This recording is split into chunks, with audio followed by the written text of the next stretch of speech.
예, 원래대로라면 오늘 자녀를 나누기로 예정이 되어 있었는데요. 제가 결혼에 대해서 지난주에 나누고 오늘 가정이 연결이 될 것 같아서 오늘 먼저 나누고 다음 주에 자녀에 대한 말씀은 나누도록 하겠습니다.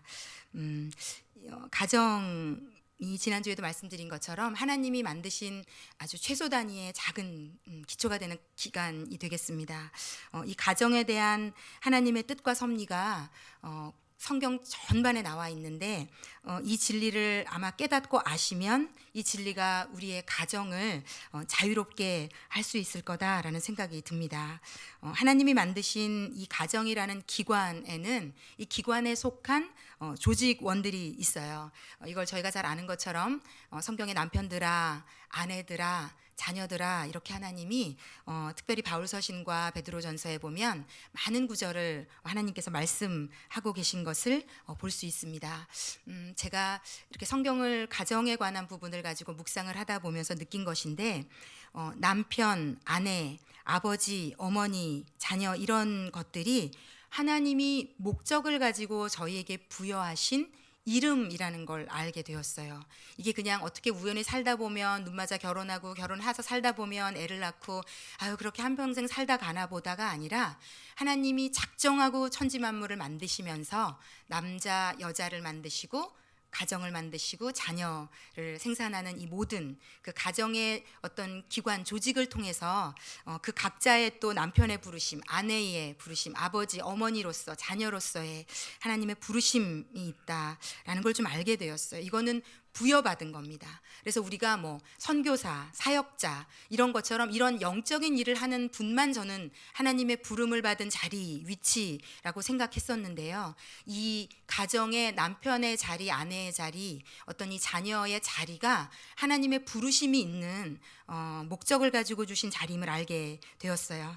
그래서 각각의 위치에는 하나님이 요구하시는 것들이 있습니다. 그러므로 오늘은 남편됨, 아내됨, 저희가 그 자녀됨에 대한 부분은 제가 오늘은 많이 다루지 못할 것 같아서 제가 저희 특히 중고등부 아이들은 그 어버이 주일에 자세히 다루도록 하겠습니다. 자녀됨, 부모를 공경하라 이 부분은 오늘은 이 남편됨과 아내됨을 그리고 이것이 결국은 교회라는 공동체로 확장이 되게 되어 있습니다. 그래서 혹시 지금 결혼 관계에 있지 않거나 가정이라는 울타리 안에 있지 않으신 분들도 충분히 얼마든지 이것의 확장판이 교회이기 때문에 적용이 가능하시다라는 생각이 듭니다.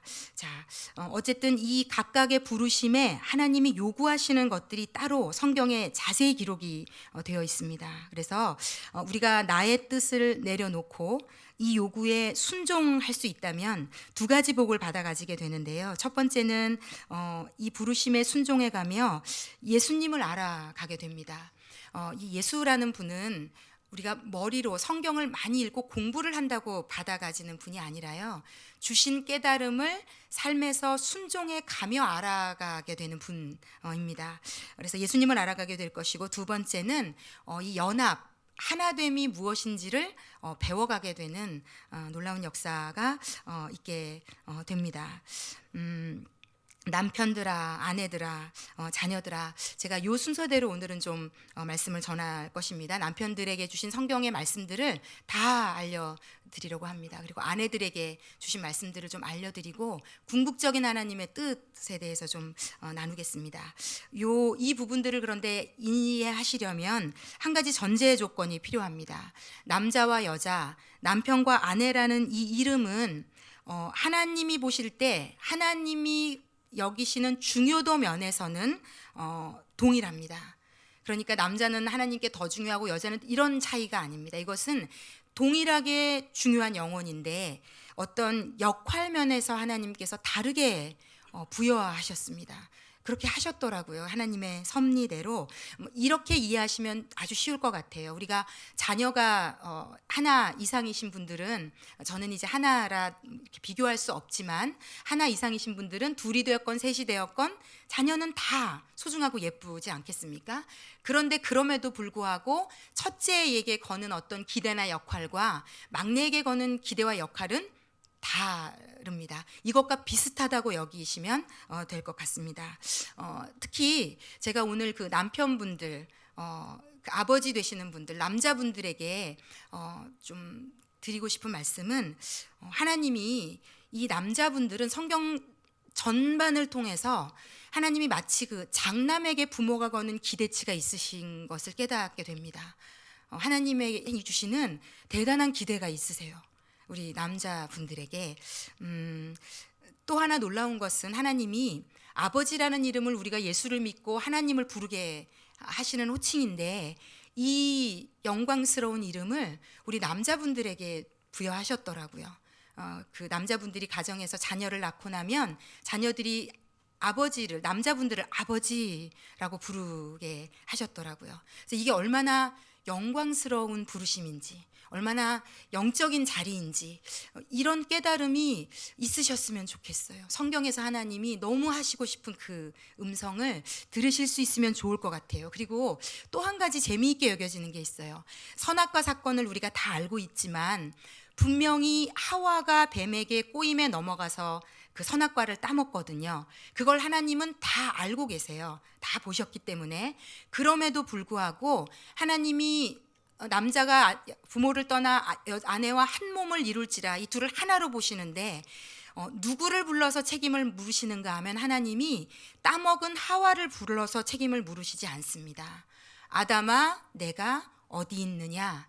하나님이 아담을 불러서 그 가정의 책임을 물으세요. 이게 하나님이 우리 남자분들에게 남편이자 아버지들에게 거시는 하나님의 놀라운 기대, 소원, 소망이라고 여겨집니다. 제가 먼저 남편들아 라고 부르는 성경의 말씀들을 전달해 드릴 텐데 이런 마음으로 받아 가지시면 될 것 같아요. 이 구절들에는 하나님께서 꿈꾸시는 한 가정의 남편과 아버지의 모습 이 담겨져 있다는 것. 그리고 이 메시지들이 좀 부담이 되실 거예요. 아마 아내들은 좀 통쾌할 거고 좀 기다리세요. 제가 아내들라도 해드릴 거거든요. 조금만 기다리시면 바로 그런데 이게 하나님은 저렇게 어려운 걸 나더러 하라고 하셨구나의 구조가 아닙니다. 하나님이 이렇게 말씀하시는 것은 내가 너의 가정을 내가 머리가 되어 이렇게 되도록 너를 도와주겠다. 너와 함께하며 너를 그곳으로 이끌어 가겠다는 하나님의 뜻이 담겨져 있습니다. 하나님의 소원이 담겨져 있습니다. 그래서 이렇게 좀 깨달으시면 되실 것 같습니다. 자, 에베소서 5장 25절에 하나님께서 가정의 남편들아라고 부르시면서 이렇게 말씀을 하시는데요. 이 5장 25절은 이곳에 계신 모든 남자분들이 좀 결혼을 하셨든 안 하셨든 읽으시면 좋을 것 같습니다. 다 함께 한 목소리로 읽겠습니다. 시작.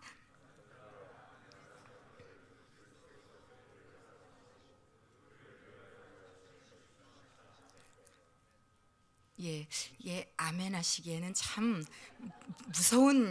무서운 얘기거든요. 이게 여기에 그만큼 예수 그리스도의 어떤 마음이 담겨져 있는 것 같아요. 남편들아 아내를 사랑하라. 그런데 이 아내라는 단어 앞에, 호칭 앞에 아무런 조건이 없어요. 이게 마찬가지예요. 남편들아 마찬가지고 아내들아 남편을 사랑하라도 마찬가지예요. 부모들아 자녀를 공경하라도 마찬가지예요. 그 부모, 자녀, 남편, 아내 앞에 어떤 단서가 없어요. 바가지 안 긁는 아내를 사랑해라든지 나에게 잘해주는 아내, 순종적이고 내 마음에 드는 아내에게 잘해주라는 어떤 것이 없고요. 그 아내가 어떤 아내일지라도 그 남편이 어떤 남편일지라도 그 나에게 주어진 하나님이 주신 그 부모가 어떤 부모일지라도가 성경의 모든 하나님의 부르심의 이 이름들의 단서가 됩니다. 그리고 하나님께서 우리가 남편들이 아내를 사랑하는 것이 왜 중요한지를 예수님께서 왜 교회를 목숨까지 내놓으실 만큼 사랑하셨는지도 연결이 됩니다. 에베소서 이 결과를 만나게 되는데 이 결과가 5장 27절에 나와 있어요. 그러니까 이렇게 사랑을 하면 아내가 이렇게 될 것이다라는 게 성경에 나와 있는데 이건 제가 좀 읽어보겠습니다. 이 아내들이 자기 앞에 영광스러운 교회로 세우사 티나 주름 잡힌 것이나 이런 것들이 없이 거룩하고 흠이 없게 하려 하심이라. 이게 무슨 말씀인가 하면요. 아내라는 존재들은 남편이라는 하나님이 한 가정의 머리로 세우신 이 존재들을 사랑할 때, 사랑을 줄 때 아내에게 있는 티 티나 주름 잡힌 것이 없어지는 구조로 하나님이 가정을 만드셨다는 겁니다. 네, 그 아내에게 있는 결함이나 모남이나 연약함이 사라지는 방법은 어떤 다른 방법이 아니라 남편이 아내를 사랑하면 아내의 연약함이 고쳐지는, 그래서 예수님께서 일방적으로 저희를 십자가에 달리시기까지 사랑해 주신 겁니다. 저희 스스로는 고칠 능력이 없음을 아시고 사랑으로 고칠 수 있도록, 이게 모든 가정에서 시작해서 교회 공동체와 모든 이웃의 관계로 발전이 되는 구조입니다. 자, 그런데 사랑하라, 어떻게 하는 것이 사랑하는 것인가? 성경에는 이것을 명확하게 하나님이 말씀으로 규정을 해놓으셨습니다. 어떤 아내한테 선물을 줘야 되나, 친절하게 말을 하면 되나? 성경에 고린도전서 13장 4절부터 7절, 저희가 너무나도 잘 아는 말씀입니다. 이 구절은 다 함께 한 목소리로 읽어보겠습니다. 사랑은 오래 참고, 사랑은 온유하며, 시기하지 아니하며, 사랑은 자랑하지 아니하며, 교만하지 아니하며, 무례히 행하지 아니하며, 자기의 유익을 구하지 아니하며, 성내지 아니하며, 악한 것을 생각하지 아니하며, 불의를 기뻐하지 아니하며, 진리와 함께 기뻐하고, 모든 것을 참으며, 모든 것을 믿으며, 모든 것을 바라며, 모든 것을 견디느니라. 그러므로 하나님이 바라시는 아내를 사랑하는 건 어떤 것인가 하면요, 아내를 사랑하는 것은 오래 참는 것이다 라고 알려주시는 겁니다. 아내를 사랑하는 것은 무례히 행하지 않는 것이다. 자기의 유익을 구하지 않는 것이고, 성내지 않는 것이고, 참고 바라고 견디는 것이다. 그리고 이 모든 것은 예수 그리스도 안에 다 있는 것이다. 이게 지금 남편들을 하나님이 어디로 끌고 가시는지를 좀 보셔야 돼요. 이 하라는 것에 눌리시기보다는 이렇게까지 하시면서 하나님이 이 남편들을, 아버지들을, 남자분들을 어디로 데리고 가고 싶어 하고 계시는지, 이렇게 말씀하신 하나님께서 남편이 아내를 사랑하는 게 얼마나 스스로에게 중요한지로 또 끌어가시는데, 에베소서 5장 28절 말씀, 이 말씀도 우리 남자분들이 좀 한 목소리로 읽어보겠습니다. 시작.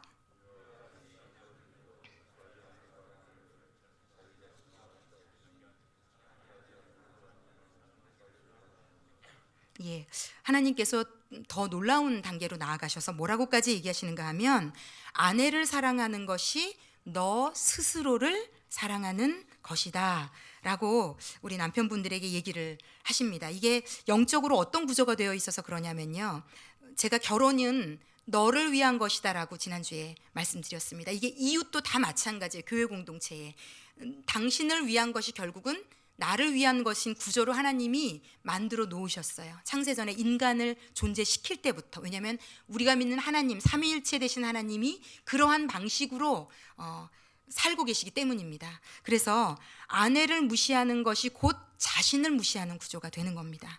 아내에게 무례하고 신경질 내고 짜증난 것이 왜 마음이 힘든가 하면, 스스로를 무시하고 짜증내고 무례하게 한 것이 되기 때문에 자신의 영혼이 좀먹는 것으로 나아가기 때문입니다. 그래서 이것이, 아내분들은 이걸 이렇게 남편들을 도와주시는 걸로 삼으시면 좋을 것 같아요. 하나님께서 결혼하고 저희 남편의 연약함을 위해서 저를 많은 경우 알려주시면서 기도를 시키시는데, 아내를 특히 사랑하지 못하는 이런 방식을 가진 남자분들은요, 그가 스스로를 사랑하지 못하고 있다라고 여기시면 됩니다. 나만 구박하는 게 아니라 그가 왜 아내를 자꾸 무시하게 되는가 하면, 자신에 대한 자존감이 바닥이고 스스로에 대한 열등감이 많고 스스로를 위하고 아끼고 사랑할 줄 모르기 때문에 아내에게도 그런 것들이 고스란히 결과적으로 드러나는. 그래서 내 남편이 나 남편한테 거봐 하나님이 이러라고 했잖아 라고 들이미신다고 이것은 해결될 문제가 아니고요, 남편분이 유독 아내에게 사랑을 베풀지 못하시는 분이라면 우리 아내분들은 그 남편의 내면과 영적인 공궁함을 위해서 기도해 주셔야 됩니다. 그가 스스로를 사랑할 수 있게 되도록, 예수의 사랑이 그 영혼에 차고 넘쳐서 스스로를 사랑하게 되고 그 사랑이 결국은 아내에게까지 흘러 넘치는 구조가 될 수 있도록. 교회 공동체도 마찬가지입니다. 누군가가 사랑이 굉장히 인색하다면 그분이 이상한 사람인 것은 맞지만, 그가 이웃에게 그렇게 할 수밖에 없는 것은 그가 스스로를 사랑하고 있지 않기 때문에 이웃에게 그렇게 되어져가는 구조다라고 보시면 됩니다. 자, 그리고 베드로전서 3장 7절에는 하나님께서 이렇게 또 말씀하십니다. 이것은 제가 읽어드리겠습니다. 남편들아, 이와 같이 지식을 따라 너희 아내와 동거하고 그를 더 연약한 그릇이요 또 생명의 은혜를 함께 이어받을 자로 알아 귀히 여기라. 이는 너희 기도가 막히지 아니하게 하려 함이라. 하나님께서 아내를 귀히 여기지 않는 우리 남편분들의 기도를 듣지 않으시겠다라고까지 얘기하십니다. 왜 하나님이 이렇게까지 얘기하시는가? 하나님은 우리에게 뭘 가르쳐 주고 싶으신가 하면 너는 너 혼자 살아가는 존재가 아님을 알려주고 싶으신 겁니다. 너는 한 몸된 지체가 있고 그 지체를 위하는 것이 결국은 너를 위하는 것이다. 이게 교회 공동체로 확장되면 하나님이 이렇게 얘기하십니다. 하나님께 예배드리러 제사드리러 왔다가 네 이웃과 싸운 것이 기억나거든 가서 그 이웃과 화해하고 와서 나에게 예배하라는 신약의 구절이 이것의 확장판이 되는 겁니다. 이 가정은 교회의 작은 규모입니다. 이것이 교회로 확장되는 겁니다. 그러므로 우리가 누군가를 미워하는 것은 결국은 우리의 기도가 막히는, 아무리 내가 영적으로 대단히 높은 경지에 이르렀고 아무리 내가 기도를 몇 시간을 할 수 있는 자라 할지라도 누군가를 미워하며 기도하는 그 기도는 막힐 수밖에 없는 것이 영적인 원리입니다. 특히 우리 남편분들은 가정을 이끌어가야 되는 예수 그리스도가 주 머리시지만 그 밑에 머리가 남자로 하나님이 성경에서 얘기하십니다. 그렇기 때문에 이 남자분들은 기도 없이는 가정을 꾸려갈 수 없는데 이 기도는 아내라는 한 몸된 존재를 아끼고 귀히 여기지 않으면 막히는 구조로 되어 있습니다. 그러므로 이 결혼이라는 구조 안에서 남편 되신 분들이 예수 그리스도의 사랑으로 아내를 귀히 여기고 존중하고 사랑하는 것이 얼마나 중요한 우리 인생의 자신의 인생의 중요한 문제인지 좀 이해하셨으면 좋겠습니다. 제가 어머니 학교라는 이런 모임을 한 10년 차가 이제 넘어가면서 굉장한 차이를 사실 느낍니다. 21세기 대한민국의 남자로 사는 것이 얼마나 녹록치 않은 현실인지를 제가 많이 느낍니다. 벌써 제가 10년에서 한 5년 정도까지랑 요 근래랑 어머니들이 많이 달라요. 요 최근에 한 4, 5년간 느끼는 것은 30대, 40대 가정에 실세들이 다 이제는 아내들이더라고요. 예전에는 그렇지 않았는데 지금은 열이면 6, 7은 아내들이 실세더라고요. 아내가 원하는 대로 아내가 모든 것을 결정하고 이 남편과 아이가 아내 눈치를 보는 구조로 사는 가정이 생각보다 굉장히 많아졌습니다. 제가 그것을 알고 있습니다. 왜냐하면 제가 이런 말씀을 나누면 목사님이 우리 아내를 못 보셔서 그래요. 이런 식으로 접근하시는 분들이 있더라고요. 지금 시대적으로 시대가 많이 바뀌었습니다. 남편들은 돈도 벌어야 되고 애랑도 놀아줘야 되고 분리수거도 해야 되고 이 모든 것을 하면서 돈도 벌어야 되는 구조로 사시는 시대가 되었더라고요. 예, 참 놀랍고 부러울 만큼 그런 시대가 이제 되었는데 제가 재미있는 예를 좀 들어드릴게요. 어떤 집에 이제 보통 엄마들이 아이가 어릴수록 냉장고에 우유를 한 2가지 종류를 사다 놔요. 아이를 먹이는 유기농 우유와 그렇지 않은 싼 우유를 사다 놓는데 이 남편들이 모르고 냉장고를 열고 그 아이를 줘야 되는 유기농 우유를 먹으면 거의 안 죽을 만큼 혼난다고 하더라고요. 그리고 두 번째 또 제가 이건 윤 목사님께 들은 얘기인데 자기 친구 얘기를 해주더라고요. 이제 아빠가 술을 먹고 늦게 집에 들어왔는데 이제 애가 하나 있는데 이 아들애가 엄마 눈치를 계속 보고 있는 거예요. 너무 분위기가 안 좋고 이제 아빠는 들어오면 죽었다 막 어떡하지 걱정을 하고 있는데 아빠가 이제 늦게 들어오니까 이 아이가 막 먼저 문 앞으로 뛰어가더니 쉬 조용히 하라고 하더니 아빠를 막 불러가지고 자기가 맨날 엄마한테 혼날 때마다 앉는 의자가 있대요. 빨리 저기 앉아 있으라고 엄마 화났으니까. 그러니까 이제 이게 이 가정이 어떻게 돌아가는지를 아이들은요 아무도 말해주지 않아도 그냥 온몸으로 다 깨달아요. 우리 집에 돈은 아빠가 벌어오는지 모르지만 우리 집의 실세는 엄마구나. 그러니까 이 아이가 볼 때는 이 아빠가 자기와 동급인 거죠. 빨리 앉아서 반성하고 엄마를 기분 좋게 해줘야 되는. 예, 이게 참 재미있게 들려지기도 하지만 좀 슬픈 이야기기도 일면합니다. 자, 이렇다면 우리 남편분들이 우리 아내는 나를 존중해주지 않는다, 나는 늘 무시받고 산다, 여러 가지 변이 있으실 거라고 생각합니다. 그런데 영적으로 가장의 위치를 찾는 길은요, 아내를 정죄하고 비판하고 막 안 되니까 남자분들끼리 술자리를 가지면서 막 죽도록 욕을 한다고 해서 해결되어지는 문제가 아닙니다. 이 문제는 반드시 영적으로만 해결하실 수 있습니다. 머리 대신 예수 그리스도 앞으로 나아가서 그분의 도우심을 구하고 그분께 무릎 꿇으실 수 있을 때, 또 하나님의 말씀에 순종하실 수 있을 때 이 하나님께서 주시는 것들입니다. 제가 이것에 관계된 예화를 좀 하나 우리 남편분들에게 좀 전해드리고 싶은데, 그 예전에 다니엘박 선교사님이 한번 예화로 쓰셨던 내용이에요. 이 다니엘박 선교사님은 이제 그 미시건 주립대 교수셨고 또 그 정신과 의사이셨던 분인데, 이 한국에서 유학 온 아내를 만나서 이제 결혼을 하셨는데 너무 성격이 달라서 정말 피 터지게 죽도록 많이 싸우셨던 것 같아요. 뭐 신혼이 없을 만큼 싸우셨더라고요. 너무 달라서.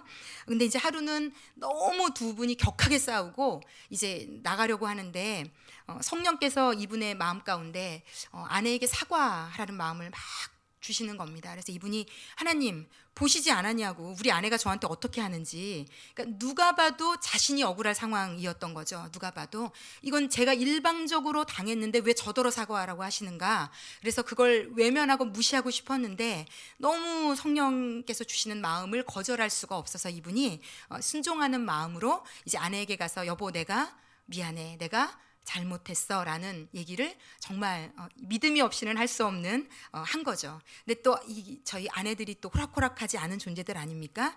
사과를 하면 그냥 받으면 되는데, 그래? 뭘 잘못했는데? 이렇게 막 물어보잖아요. 의욕 확 떨어지게 사과한 거 취소하고 싶게. 그런데 이분이 이 험난한 이 과정을 잘 넘기셔서 사과를 하셨더라고요. 이제 그리고 일상으로 돌아가서 사시는데 언젠가부터 이분의 삶에 놀라운 일들이 일어나는 것을 본인이 겪게 된 겁니다. 어떤 교수의 업적에 놀라운 업적들이 생기기 시작하고 연구 결과가 굉장히 높여지게 되고 좋은 사람들과 연결이 되면서 연구비 지원이 막 들어오고 학교나 학계에서 굉장히 높은 위치까지 하나님이 올려주시는, 그래서 이분이 하나님의 은혜에 매일매일 예배드리면 너무 감사하고 어느 날은 가다가 이분이 더 아내보다 감수성이 예민하신 것 같아요. 막 하나님을 찬양하고 가다가 눈물이 복받쳐가지고 고속도로에서 갓길에다 차를 대고 막 울면서 하나님 감사하다고, 요즘 저에게 왜 이렇게 잘해주시냐고. 그래서 막 펑펑 우는데 하나님이 이렇게 말씀을 해주시더래요.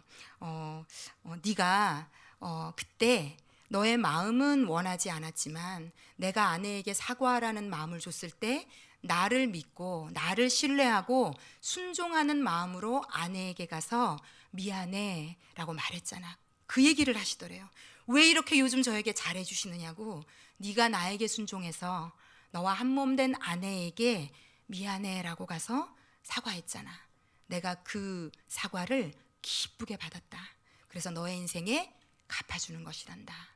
이 가정의 구성원들이 그 부르심을 가지고 살아가는 방법은 딱 이러한 형태로 이루어집니다. 그 상대를 보는 것이 아니라 예수를 보고 하나님께 순종하면 하나님이 나의 인생과 가정에 갚아주시는 구조로, 교회 공동체라는 것도 마찬가지입니다.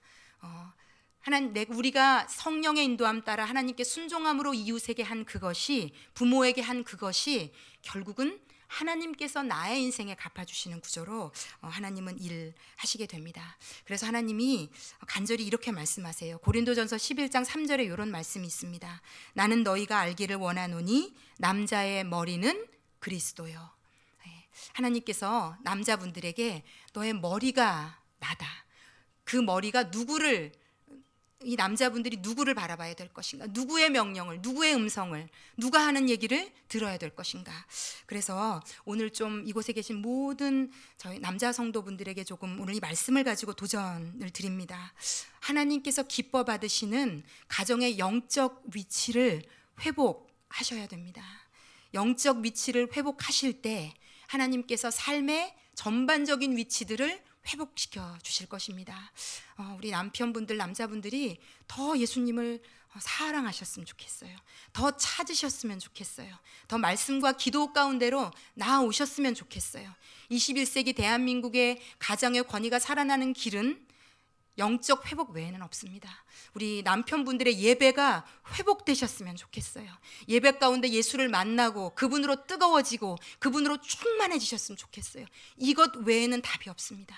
예수로 충만해지시면, 예배 가운데 예수로 충만히 채워지시고 그것을 삶 가운데 순종으로 실천하시면 하나님이 가정에서, 세상에서, 삶에서 모든 위치를 누구든지 으뜸이 되고자 하는 자는 섬기는 자가 되어야 할 것이니라. 이 예수의 음성이 우리 하나님이 기대하시는 분량만큼 우리 남자 성도분들의 영혼에 충만히 살아 계시기를, 특별히 저희 올리브교회 모든 남자 성도들이 이렇게 좀 살아나시기를 정말 축복합니다.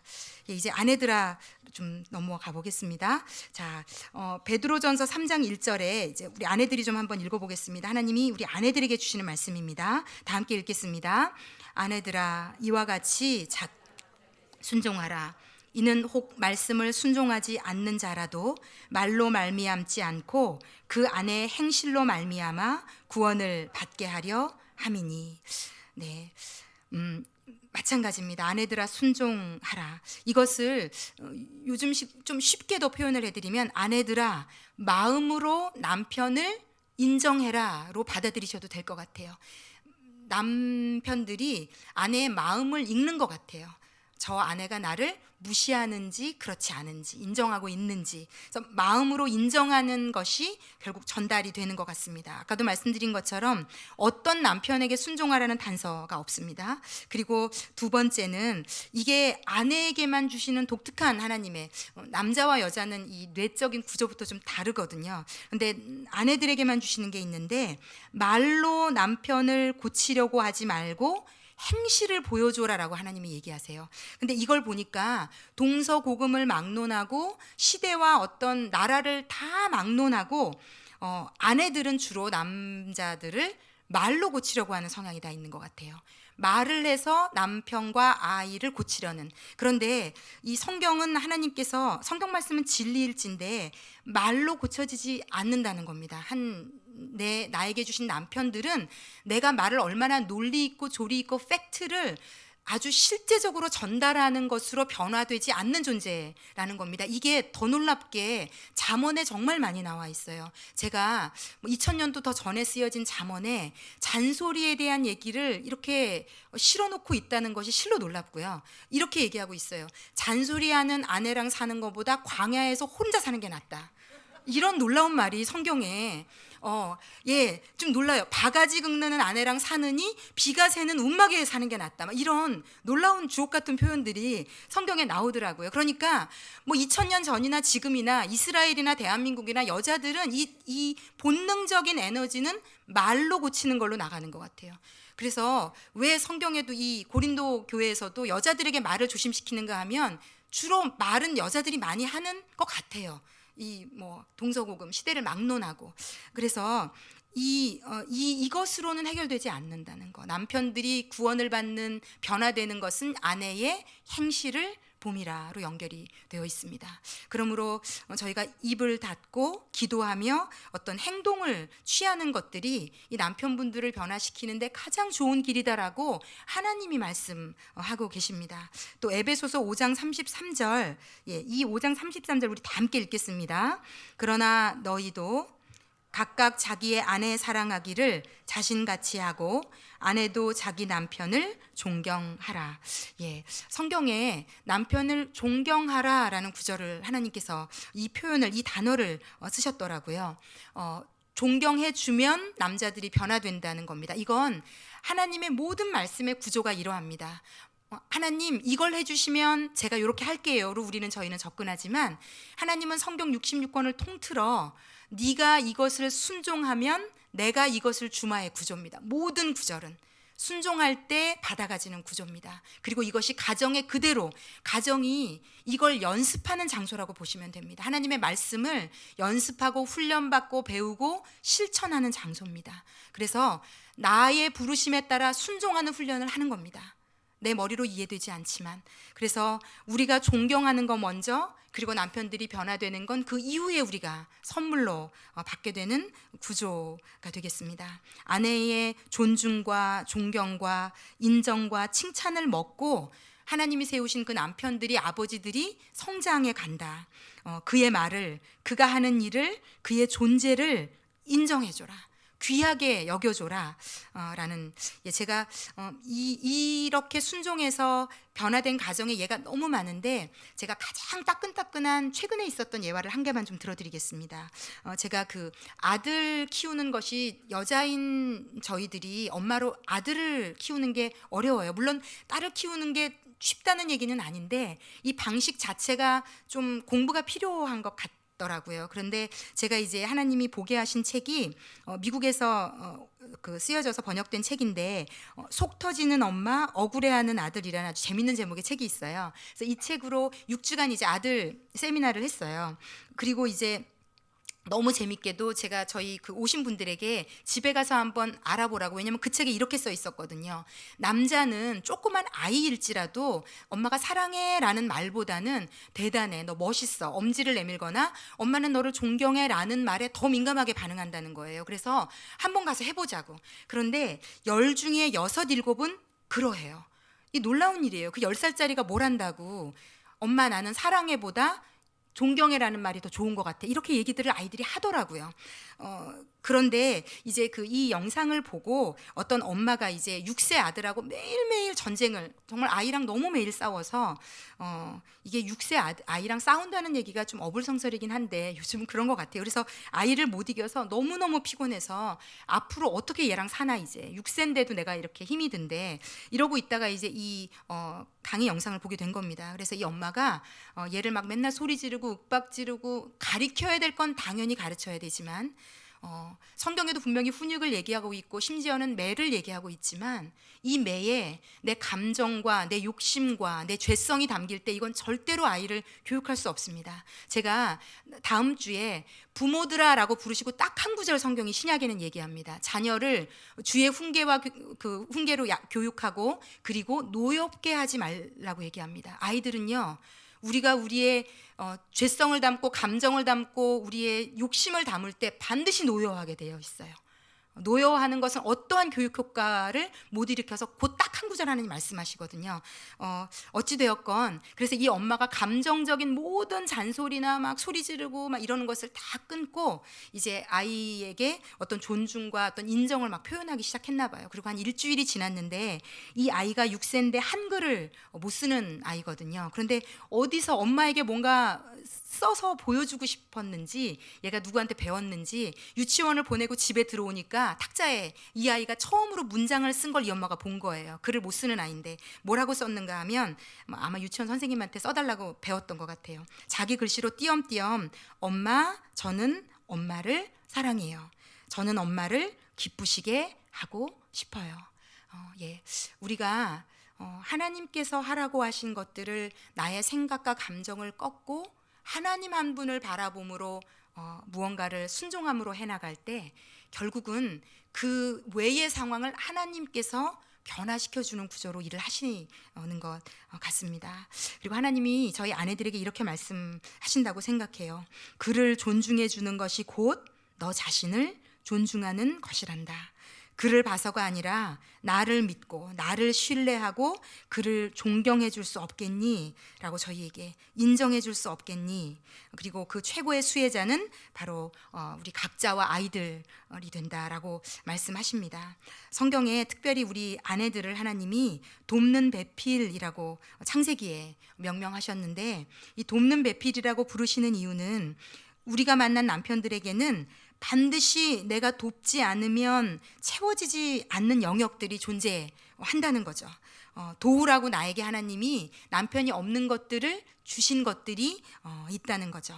그걸 우리가 잘 도우면 부부 관계만이 살게 되는 것이 아니라 가정이 살고, 이 가정에 또 어떤 이러한 놀라운 것들이 전파가 되면 또 교회 공동체로 옮겨지는, 하나님께서 아까 제가 그 남편들을 아버지라는 이름을 주시면서 얼마나 소중히 여기시는지를 말씀드렸지만, 또 하나님께서 이 아내라는 자리의 중요성을 너무 중요하다고 여기시는 것 같아요. 성경에 보면, 잠언에 보면 가장 많이 나오는 게 그거예요. 아들아, 여자를 잘 만나야 된단다. 너의 인생은. 정말 너무 많은 구절에 그렇게 얘기해요. 얼마나 중요한 역할을 하는 존재이면, 얼마나 중요한 존재이면, 얼마나, 그런 생각이 정말 들었어요. 그리고 잠언의 마지막 장이 31장인데, 잠언 마지막 장 31장은 한 장 전체가 뭐냐면 결론과도 같은 장인데, 여호와를 경외하는 아내 한 사람이 그 가정을 얼마나 살릴 수 있는지에 대한 전체장에 그게 나와 있습니다. 우리가 그런 존재들이더라고요. 우리가 예수를 사랑하고 주를 경외하면 우리의 가정이 우리를 통해 살아날 수 있는 구조로 하나님이 우리를 만드셨더라고요. 이게 잠언 14장 1절에도 이렇게도 하나님이 말씀하고 계십니다. 우리 아내분들 다 함께 좀 읽겠습니다. 지혜로운 여인은 자기 집을 세우되 미련한 여인은 자기 손으로 그것을 허느니라. 이런 구절을 기분 나빠하시는 분들이 있는데요, 저는 되게 영광스러운 구절이라고 생각해요.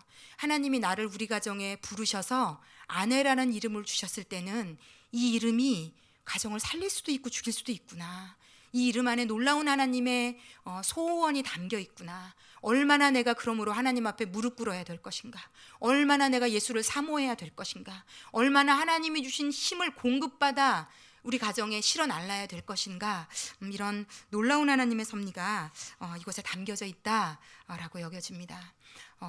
이제 뭐 자녀들아, 또 하나님이 뭐 상전들아, 종들아, 모든 하나님의 부르심의 위치에 성경에 하나님의 소원들이 다 있어요. 그리고 그 소원에 순종하는 그 한 사람을 통해서 그 기관들이, 그가 속한 곳들이 아마 살아나는 놀라운 역사들이 있게 될 것입니다. 오늘 특별히 제가 남편들과 아내들에게 하나님이 말씀하시는 것들을 나눠드렸습니다. 자, 이제 이 말씀을 여러분의 인생의 도전 제목으로 좀 드립니다.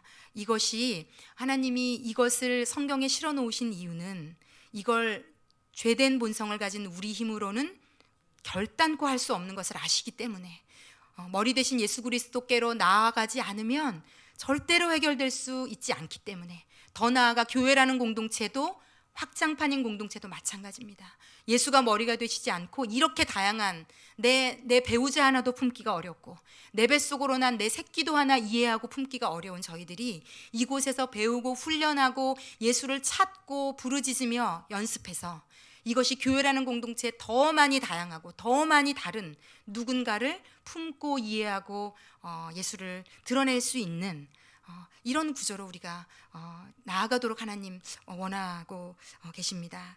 자, 마지막으로 제가 예화 하나를 들어드리고 오늘 말씀을 마칠 텐데요, 제가 이런 말씀들을 특별히 아내들에게 많이 전하면 아내분들이 저에게 이런 질문을 많이 하세요.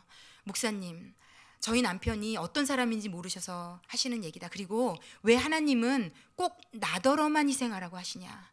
왜 하나님은 꼭 나더러만, 왜 우리 남편한테 말 안 하시고 왜 나만? 너무 억울하고 힘들다. 들어보면 정말 이해가 돼요. 힘드시겠다, 너무 어려우시겠다. 자, 그런데 제가 말씀 한 구절 읽고 좀 예화를 들어드릴게요. 요한복음 12장 24절 말씀입니다. 이 말씀은 우리가 다 함께 좀 읽도록 하겠습니다. 내가 진실로 진실로 너희에게 이르노니 한 알의 밀이 땅에 떨어져 죽지 아니하면 한 알 그대로 있고 죽으면 많은 열매를 맺느니라. 이것에 대한 아주 좋은 가정에 대한 예화가 그 킹덤 패밀리 애슐리 박 선교사님이 쓰신 책에 나와 있는데, 어머니 예화예요. 이 어머니가 80에 이제 돌아가셨는데, 이분이 미국에 있을 때 돌아가셨어요. 그런데 이 어머니는 딸만 6을 낳아서 정말 멸시 천대받던 며느리로 사셨던 분이신 거예요, 엄마가. 그래서 이분이 왜 서울대 공대를 가고 죽도록 공부해서 미국으로 유학을 갔는가 하면, 이분의 평생 모토는 나는 우리 엄마같이 살지 않을 거예요. 나는 절대로 저렇게 불쌍하게 주눅 들어서 먹고 싶은 것도 못 먹고 입고 싶은 것도 못 입고 남편 뒷바라지하고 남편 가족들 뒷바라지하고 구박받으며 평생 이름도 없이 빛도 없이 저렇게는 절대로 살지 않겠다. 그래서 엄마한테도 맨날 소리 지르고 엄마도 좀 엄마 위해서 옷을 사라. 맛있는 걸 사 먹어라. 평생 마치 무슨 죄인처럼 그렇게 살다가 미국에서 전화를 받은 거예요. 엄마 돌아가셨다고. 그러면 이제 빨리 비행기표를 끊어서 나와야 발인을 참석할 수 있는데 이분이 발인 예배를 참석하러 비행기표를 끊고 한국을 나온 게 아니라 너무너무 마음이 답답해서 교회로 가서 하나님께 따지기 시작한 거예요. 이게 도저히 한국을 가서 엄마의 영정 앞에 앉을 자신이 없는 거죠. 이분이 하나님께 우리 엄마는 왜 태어나게 하셨냐고, 이렇게 비참하게 불쌍하게 이렇게 살게 할 인생이면 도대체 왜 태어나게 하셨냐고, 이 인생은 평생 숨소리 한번 제대로 못 내고 불쌍히 살다간 이 전형적인 대한민국의 예전의 어머니들 같은 이 인생은 무슨 의미가 도대체 있는 거냐고 하나님께 정말 막 울며 불며 제가 이건 좀 읽어드릴게요. 그랬더니 하나님께서 뭐 한국의 어머니 장례식도 안 가고 울고불고 하나님께 이제 씨름을 하는 이 딸에게 하나님이 이렇게 물어보시더랍니다. 딸아, 너는 잘 산 인생이 무엇이라고 생각하느냐? 너는 자기 자신을 위해서 많은 것을 소유하고 많은 것을 누리면서 살아야 그것이 잘 산 인생이라고 생각하느냐? 그리고 네 엄마가 그렇게 살지 못했기 때문에 지금 마음이 아파서 울고 있느냐? 라고 물으시면서 이렇게 말씀하셨어요. 진정으로 잘 살았다고 평가받는 인생이 어떤 것인지 내가 너에게 알려주마. 그것은 바로 땅에 떨어져 썩어지는 한 알의 밀 같은 인생이란다. 온전히 썩어져 흔적도 없이 사라지는 그런 인생을 나는 잘 살았다고 평가한다. 그러므로 나는 너의 엄마의 인생을 기쁘게 받았노라. 그 순간 환상이 보였다. 하늘문이 열리고 빗줄기가 쏟아져 내리는데 엄마가 그 가운데로 땅에서 하늘로 인도되는 모습이었다. 여러분은 어떻게 살면 잘 살았다고 생각이 되십니까? 나한테 잘해주는, 나밖에 모르는, 나만 좋아하는 배우자 만나고 새끼 키우며 알콩달콩 이 땅에서 행복하게 그렇게 살다가 나중에 하늘나라 갔을 때 내가 너에게 맡겨준 그 이름을 가지고 너만을 위해 살다 왔구나. 너의 인생이 누군가를 살리라고, 누군가에게 도움을 주라고, 그래서 더 풍성하게 살다 오라고 준 인생을 가지고 그래서 너 하나 어쩌지 못해서 그렇게 살다가 왔구나 라는 인생이 아니라, 우리가 볼 때는 80평생 자식 키우고 남편 뒷바라지하며 희생과 헌신만 하다 산 인생 같지만 마지막 때에 하나님이 이 인생을 기쁘게 받으셨다라고 말씀하시는, 어떤 인생을 살 것인가는 누구도 결정해 줄 수 없습니다. 그럼에도 불구하고 나의 가정에서 그런 배우자가 있지만, 그런 자녀가 있지만, 그럼에도 불구하고 교회 공동체에서 그런 이웃이 있고 나에게 이런 이해하지 못할 상황이 있지만 너는 어떤 인생을 살고 싶니? 하나님이 지금 우리에게 물으신다라고 저는 생각합니다. 결국 우리의 인생은요, 하늘의 밀로 죽어질 수 있느냐의 싸움입니다. 이 가정과 모든 관계는 사실 영적 전쟁터입니다. 끊임없이 내 감정에 업앤다운이 있을 수밖에 없는, 그 모든 상황 가운데 내 감정에 충성하지 않고 하나님의 말씀에 충성해서 누군가가 먼저 무릎 꿇을 수 있다면, 순종할 수 있다면, 제가 읽은 책에 이렇게 쓰여 있더라고요. 부부싸움을 해서 이기는 쪽이 늘 덜 예수를 믿고 있는 쪽이다, 이렇게 얘기를 하더라고요. 부부싸움을 해서 기어이 이겼다고 좋아하지 마십시오. 더 예수를 모르는 쪽이 이깁니다. 교회 공동체에서도 우리는 이렇게 얘기하죠. 목소리 큰 사람이 이긴다. 아니요, 그렇지 않습니다. 교회 공동체 안에서도 누가 결국은 이기는가 하면 더 논리적이고 합리적이고 똑똑하고 잘한 사람이 이기는 것이 아니라 덜 예수를 닮은 사람이 이기는 것처럼 겉으로는 보여지게 되어 있습니다. 왜냐하면 진짜 예수를 아는 사람은 죽어질 것이거든요. 그리고 그가 죽어진 자리에 예수가 그러하셨던 것처럼 누군가가 살아나게 될 것입니다. 간절히 소원하기는 여러분이 있는 그곳에서 내가 죽어짐으로, 한 알의 밀이 죽어지지 아니하면 한 알 그대로 있고 죽으면 많은 열매를 맺느니라.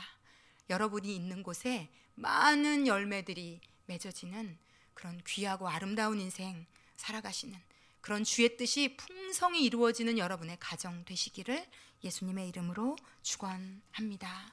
예, 저희 기도하겠습니다.